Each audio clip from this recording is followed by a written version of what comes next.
Hey guys, welcome back to UI Tech Center, and in this video you see another Toshiba. Cause remember this friend, the Toshiba MP505. Well, that's of no importance. When we have a Toshiba that has triple the RAM or 4 times the RAM it has, since the other one has 1 gig of RAM, and this has 4 gigs of RAM running Windows 7 Mini OS. What's the processor, you say? Well, this has a premium AMD Vision. For the ports, we have a full CD-ROM drive, 2 USB 2.0s, and a charging port. On the other side, we get a headphone jack, a microphone jack, a SATA port, Ethernet, VGA, and some loud fan. But for this laptop review, we are going to be seeing all the functions that this laptop has. But to start, I am going to be cleaning out this since it is pretty dirty and pretty dusty with alcohol, microfiber towels, and Q-tips. And just a case, a multi-screwdriver, whatever thingamajig that we'll use just in case if we need to pry out or just give it a deep clean.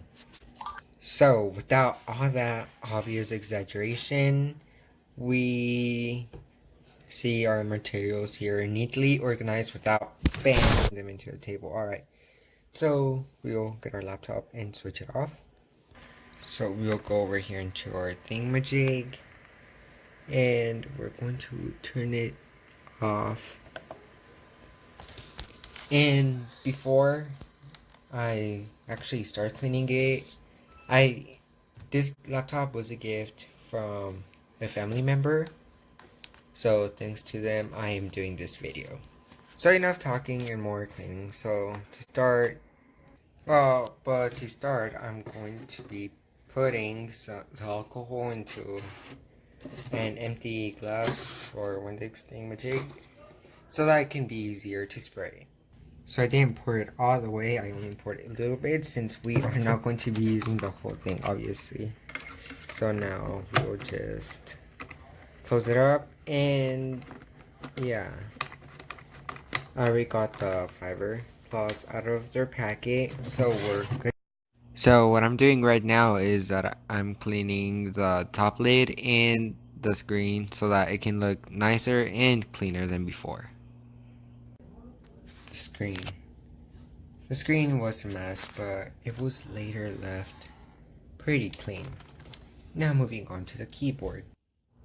So right now what I did is that I got a Q-tip and just like regular, I'm going through the middle of the keys to get dirt off the keyboard, just to make it look more presentable in like new conditions. And to be honest, it's really not that hard, but you do have to keep in mind that you need to be memorizing where you left off and where you are right now.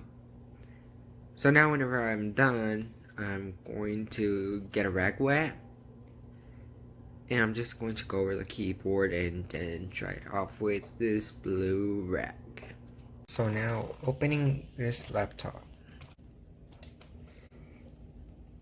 it actually looks brand new. Well, I did manage to get all this look presentable. Look, there is minor dust, but compared to before, it actually looks way better. Except for the missing key. That's different. So it actually looks more dust-free than before and a little bit more shinier. Though we're still stuck with Windows 7. So to give it a full upgrade, all you'll need is a USB and a computer.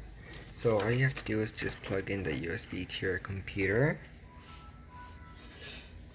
And then go to Microsoft Store, and then you should find Windows 10 Update Assistant. So then you would go to your download section.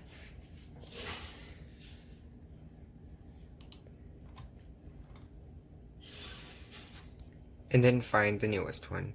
Then you drag it over to your USB drive, which I already did. And just plug this thing in. Well, how does it work? It is usually used to upgrade your Windows 10 PC to the newest Windows 10 version. So, and it works like this. But with the Windows 7, it actually manages to update it to Windows 10 for free and activate it. So all that's left to do is just power it on.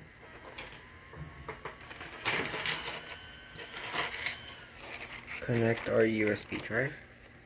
I mean, if you try to deal with a Windows 7, it will just give you a Windows 7 Update Assistant. So you don't want that. You want the Windows 10 Update Assistant. And good, it just detected it's in Spanish. So now I'll see if we're qualified to install Windows 10 on it. It's loading. Oh, well, this looks marvelous. Okay, yeah, on boot up, it does take a little bit of time to actually open apps due to the slow hard disk processor that it has thingamajig. Net processor. Oh wow, it's saying that Windows doesn't respond to end the process. And I just okay, there. Respond Windows, respond. Oh, it's somewhere responding. Okay, there. So now we just make sure it's connected to the internet. Bam.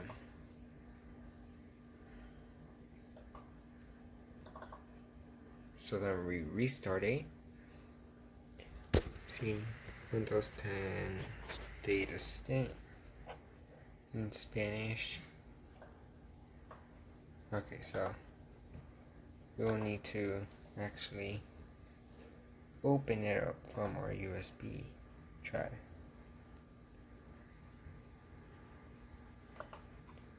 So here's our extractable disk, and we'll open up Windows 10 Upgrade Assistant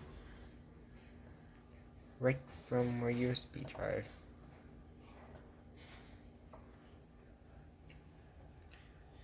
Keep saying it doesn't respond. Okay, there. I think y'all saw something. Okay, see there, it's looking for a thing. It's telling us that we'll update to Windows 10. Checking the compatibility. Yes. CPU, memory, and space. Alright. So now we just have to wait till this reaches 100. And for that, I'll put a pause because it does take a long time. So, as I'm typing on this keyboard, it feels quite good surprisingly, to be old. The best thing about this keyboard is that you don't have to click it in all the way for the computer to detect a keystroke, making it even easier to type faster, like right now as I'm only typing with one hand. So, I guess that gives it a point in the modern world, since in the modern world, like right now, it all depends on how good the typing is and how good the processor runs. So after waiting a long time for this installer to update, I discovered there's just no way to get Windows 10 on this laptop without getting the version, the Microsoft packet thingamajig. But anyways, we're just going to make a review with this Toshiba being Windows 7. Yep, that's right. So yeah, as I said, this laptop does actually fit modern standards.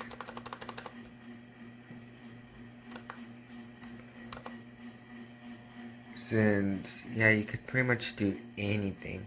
Though there is just one cool thing. Well, really, yeah, cool thing. It has a DVD-ROM drive, but can we actually burn things into this ROM drive? Well, let's check it out. And right now, I got an empty CD out and put it straight into a computer, hoping to see if I could burn the disc. But unfortunately, no CD appeared, so I had to get another CD with something recorded in it already. And since nothing appeared, I had to open and close the disk tray, and I waited to see a sign of life for the disk reader. But again, nothing until the very end. Once I right-clicked on it, it was too much for the Windows 7 operating system, that it ended up closing the entire operating system, making it unfunctionable until restart. So, after it finally being able to read the disk, it just gave up and the Windows 7 process ended. Which is weird to end an operating system since an operating system is supposed to be on your computer at all times. So that kind of proves that the CD-ROM does not work properly. And I did try to install some drivers, but it just didn't work. So, yeah.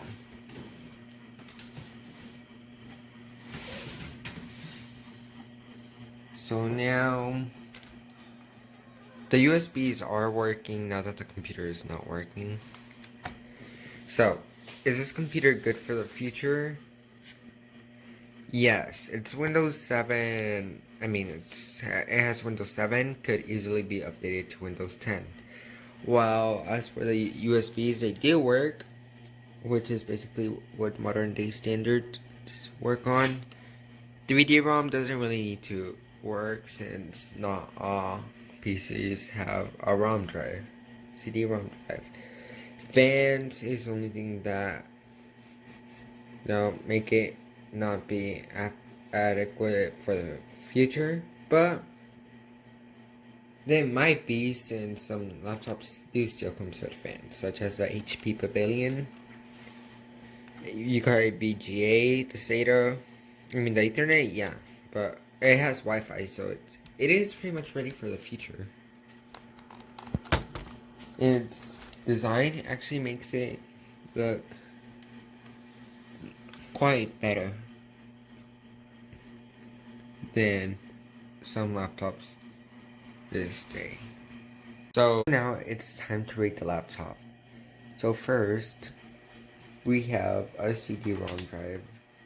And to be quite frank, I'll give this a 0 out of 10 since it sort of destroyed the Windows 7 OS. Next, we have our two USB 2.0s. I'll give those an 8 out of 10 since they're 2.0s. Charging doesn't really matter, but I'll still rate it 10 out of 10. Fans. They're pretty loud, so I'm going to give them a 3 out of 10 since they do their job, but a loudly odd job. BGA. The BGA doesn't work in this computer, so I'm going to give it a 0 out of 10. Ethernet. Ethernet does a very good job. It really does work, so it gets a 10 out of 10. SATA, I don't know what that is, so somewhat out of 10. Headphone and microphone jacks. They really do work, so I'm going to give them a 10 out of 10. Mousepad. Mousepad feels quite comfortable as a hidden design, which is what I like. It has 2 buttons, so I'm going to give it a 10 out of 10. Keyboard. I really like the design and feel of this keyboard since it is pretty fast and it is pretty comfortable to type on, so it's getting a 10 out of 10. The operating system, it's old, yet it does its job, so I guess it deserves a 9 out of 10. Gaming. We generally do gaming, but doesn't work, so in the gaming, I'm going to give it a 0 out of 10 since the resolution cannot be adjusted. And that brings me to the next thing. The screen gets an 8 out of 10 since you really cannot do gaming. You have to have it at certain spots to be able to see without having a blind spot. Stereo Speakers, I gotta say I'll give them a 7 out of 10 since they do their job, but they're not quite as loud as modern speakers. But I guess that's not its fault, so I'm going to get rid of the other percent. I'm going to give it a 9 out of 10. Modern world performance, I'm going to give it a 10 out of 10 or a 9 out of 10 to be more precise. Since it is missing some things, webcam gets a 10 out of 10. Or you know what, it's actually missing some light, so it's a 9 out of 10. The overall device gets a 8 out of 10, making it a 95% adequate for the modern world. So thank you guys for watching the video. If you liked it, hit the thumbs up button. If you didn't, then go thumbs down. And try to subscribe. Well, not try to subscribe, like actually subscribe for more videos like this where I rate a laptop. Well, not basically rate, but review a laptop.